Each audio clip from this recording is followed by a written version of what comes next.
Capitães de Areia. A primeira edição de Capitães de Areia apareceu em 1937, trazendo um vívido relato da vida dos meninos de rua em Salvador. A obra foi confiscada e queimada em praça pública. Sua difusão seria adiada até o lançamento da segunda edição 7 anos depois, quando a força de sua história transcendeu as fronteiras nacionais, sendo traduzido para inúmeras línguas e publicado em todos os continentes. As razões para a censura estão na própria essência deste romance, uma denúncia categórica dos graves problemas sociais que as elites culturais do país sempre ignoraram. Unidos pela pobreza e excluídos por uma sociedade egoísta para os areais do Porto da Bahia, os garotos organizam uma sociedade própria, marcada pela inocência, pelo crime e, sobretudo, pela solidariedade. Capitães de Areia, verdadeira obra-prima carregada de lirismo e emoção, rendeu a Jorge Amado a simpatia e a admiração de leitores em todo o mundo. Cartas à redação. A história tem início com as cartas remetidas ao Jornal da Tarde, expressando a insatisfação popular com um bando de cerca de 100 garotos chamados de Capitães de Areia, que estavam cometendo diversos assaltos pela cidade. Ninguém sabia onde esses garotos moravam ou o local que utilizavam para armazenar os produtos de seus roubos diários. As cartas solicitam que o juizado de menores entre em ação, pois até mesmo a residência de José Ferreira, ilustre comendador, fora assaltada pelo grupo. Trapiche. O bando de garotos assaltantes era liderado pelo menino Pedro Bala, filho de um estivador grevista, assassinado pela polícia e caracterizado pelo loiro de seus cabelos e por uma cicatriz obtida em uma briga com Raimundo, o antigo líder do bando. O ponto das pitangueiras. O primeiro trabalho do bando deve ser a intervenção de Querido de Deus, exímio capoeirista e profundamente admirado pelos meninos.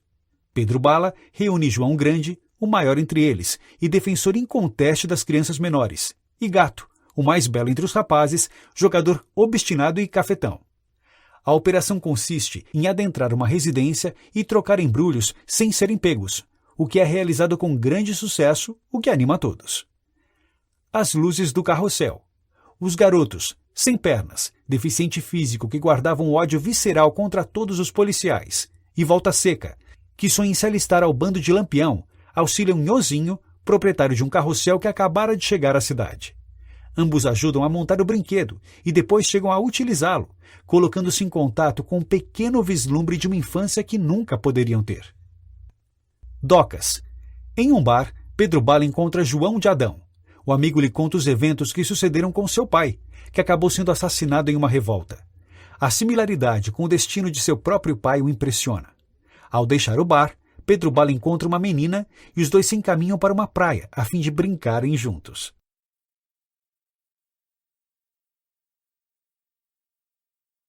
Santo, que sempre socorre os meninos em caso de necessidade, pede a eles para recuperarem o objeto sagrado. Ao colocar o plano em prática, Pedro Bala acaba preso. Para fugir da situação, convence os policiais que é filho de um estivador e que foi aprisionado por engano. Ao ser liberado, consegue recuperar o orixá e o devolve à dona Aninha. Deus sorri como um negrinho. Prestes a roubar uma loja, o garoto Pirulito, de fortes inclinações religiosas, questiona-se acerca do fato de que está vivendo uma existência pecaminosa ao lado dos Capitães de Areia. Por fim, chega à conclusão de que não teve escolha, uma vez que essa vida lhe foi imposta pelas circunstâncias, e assim decide continuar roubando. Família. Um menino sem pernas aproxima-se de uma família que havia acabado de perder um filho. O objetivo era ganhar a confiança do casal e, a pretexto de pedir emprego, busca se inteirar do local onde eram guardadas as riquezas. E, embora tenha gostado dessa casa e se apegado à família, ele nada podia fazer, uma vez que já se encontrava demasiadamente comprometido com o bando.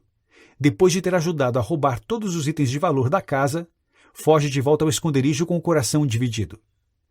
Manhã como um quadro. Pedro Bala, professor, o mais inteligente e o interessado em livros do bando, perambulam pela cidade na tentativa de ganhar algum dinheiro. Como o professor gostava de fazer desenhos, começou a retratar os transeuntes. Um homem que passava pela rua fica admirado com o talento do garoto e entrega-lhe o seu cartão, convidando-o a integrar uma escola de desenhos. Alastrim. A população pobre da Bahia estava sendo tomada por uma epidemia de varíola. 2 garotos do bando também contraíram a doença, sendo que um deles falece. O outro é enviado ao lazareto, local destinado a todas as pessoas doentes. O padre local é veementemente advertido por seu superior, o bispo, que o recriminou por esconder o fato de que um dos meninos estava com varíola. Destino: Pedro Bala e alguns dos garotos vão a um bar onde são frequentemente desrespeitados. Gato, porém, assegura que dessa vez as coisas serão diferentes, pois consumiriam. A estratégia não surte efeito, e os meninos só conseguem adquirir o respeito dos frequentadores depois que João de Adão revela que Pedro Bala, o líder do bando, era filho de Loiro, conhecido por ter lutado bravamente em defesa dos interesses do povo. Filha de Bexiguento. Acometida pela varíola, falece a mãe de Dora, a única menina do bando, e de Zé Fuinha, seu irmão mais novo. Como o pai também morrera pouco tempo antes, ambos procuram emprego para se sustentar, mas não conseguem encontrar nenhum trabalho. Resgatada das ruas por professor e João Grande, os meninos do Trapiche a aceitam, com alguma relutância, entre eles. Dora, mãe. O tempo passa, e Dora passa a ocupar o papel de mãe dos garotos do bando, pois ao oferecer amor e carinho a todos, passa a ser respeitada e a receber o afeto de cada um deles. Dora, irmã e noiva. Dora toma a decisão de participar ativamente das atividades criminosas do bando, uma vez que não considera justo que todos se arrisquem para alimentá-la. Ezequiel, líder de um bando de garotos rivais, arruma briga com Pedro Bala, que sofre uma dura surra e se vê obrigado a fugir ao Trapiche. Humilhado e ferido, ele recebe os tratamentos de Dora, que, assustada com seu estado, o beija nos lábios machucados. Eles se deitam na areia e Pedro Bala ouve Dora dizer que é sua noiva. Ainda que ambos não saibam o que é amar, sentem-se claramente apaixonados um pelo outro. Depois disso, Pedro reúne os capitães de areia para se vingarem, com sucesso, de Ezequiel. Reformatório. Ao tentarem realizar um novo assalto, alguns dos garotos são presos, entre eles Gato, Pedro Bala, Sem Pernas, João Grande e Dora. No momento em que se organizava um registro fotográfico dos aprisionados, Gato e Sem Pernas conseguem fugir.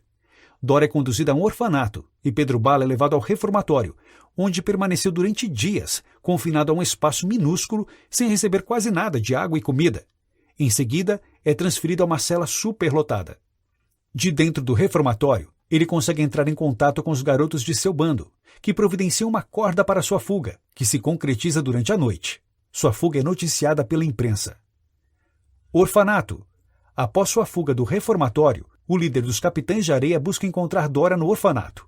Eles organizam uma invasão do local, o que é posto em prática com bastante facilidade, e resgatam Dora, que, embora esteja ardendo em febre, decide fugir dali com os meninos. Noite de grande paz. Dona Aninha, a mãe de santo, é convocada ao Trapiche para curar a febre de Dora.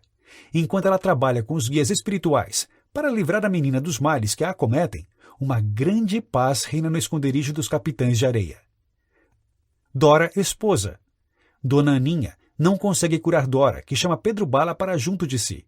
Ela diz que não é mais uma menina e pede para fazer amor com ele, que, embora tenha tentado recusar, acaba sucumbindo à vontade de Dora e ambos se entregam ao desejo que os consumia há muito tempo. Ao acordar no meio da noite, Pedro Bala percebe que a garota estava fria e sem pulsação. Seu grito de horror atravessa toda a extensão do Trapiche. Querido de Deus se encarrega de transportar o corpo de Dora e o lança ao mar. Como uma estrela de loira cabeleira. Inconformado com a morte de sua amada, Pedro Bala quase se afoga ao perseguir a embarcação de seu amigo querido de Deus. Transtornado pela dor, Pedro Bala procura Dora pelo firmamento, pensando nela como uma nova estrela. Vocações. A morte de Dora serviu para fazer os meninos repensarem suas escolhas de vida e começarem a agir de outra forma para obter o sustento. Alguns chegam até mesmo a abandonar o grupo e tentar a sorte em outras paragens. Canção de amor da Vitalina.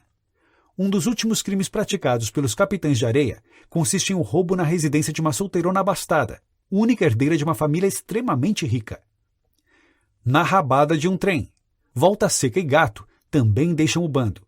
Enquanto o Gato parte para Ilhéus, acompanhado pela prostituta Dalva, a fim de passar a perna nos grandes proprietários das célebres fazendas de cacau da Bahia, Volta Seca atinge o Cangaço e se junta a Lampião, seu padrinho.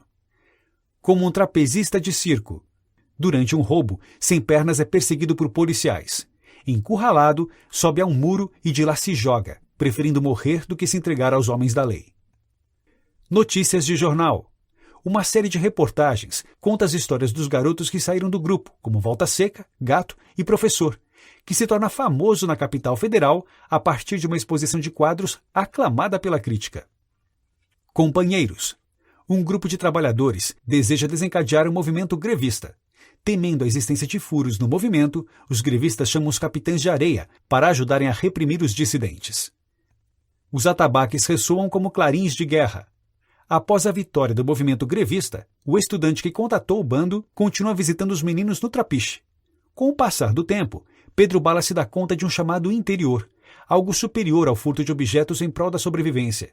Decidido, deixa o bando e abraça uma nova missão de vida: refazer os passos de seu pai. Uma pátria e uma família. Pedro Bala se converte então em um militante proletário. Essa opção, no entanto, não provocou grandes alterações em sua rotina, pois continuava fugindo da polícia. A diferença, contudo, consistia no fato de que agora ele atua em defesa das pessoas que mais precisam. Notas finais. Um dos elementos mais curiosos dessa história reside no fato de que ela não possui um protagonista. Para indicar um personagem principal, o mais lógico seria considerarmos o conjunto formado pelos capitães de areia. As ações não gravitam este ou aquele personagem, mas a vida coletiva e as interações estabelecidas entre todos e o ambiente que o cerca. Para o enredo, o líder Pedro Bala, por exemplo, não pode ser indicado como mais importante do que o gato ou sem pernas. Cada integrante do grupo atua como uma faceta, uma parcela do organismo formado pelos capitães de areia. Por fim, cumpre ressaltar que essa característica, qual seja, a de priorizar o elemento coletivo em detrimento das individualidades, marca todas as obras de Jorge Amado.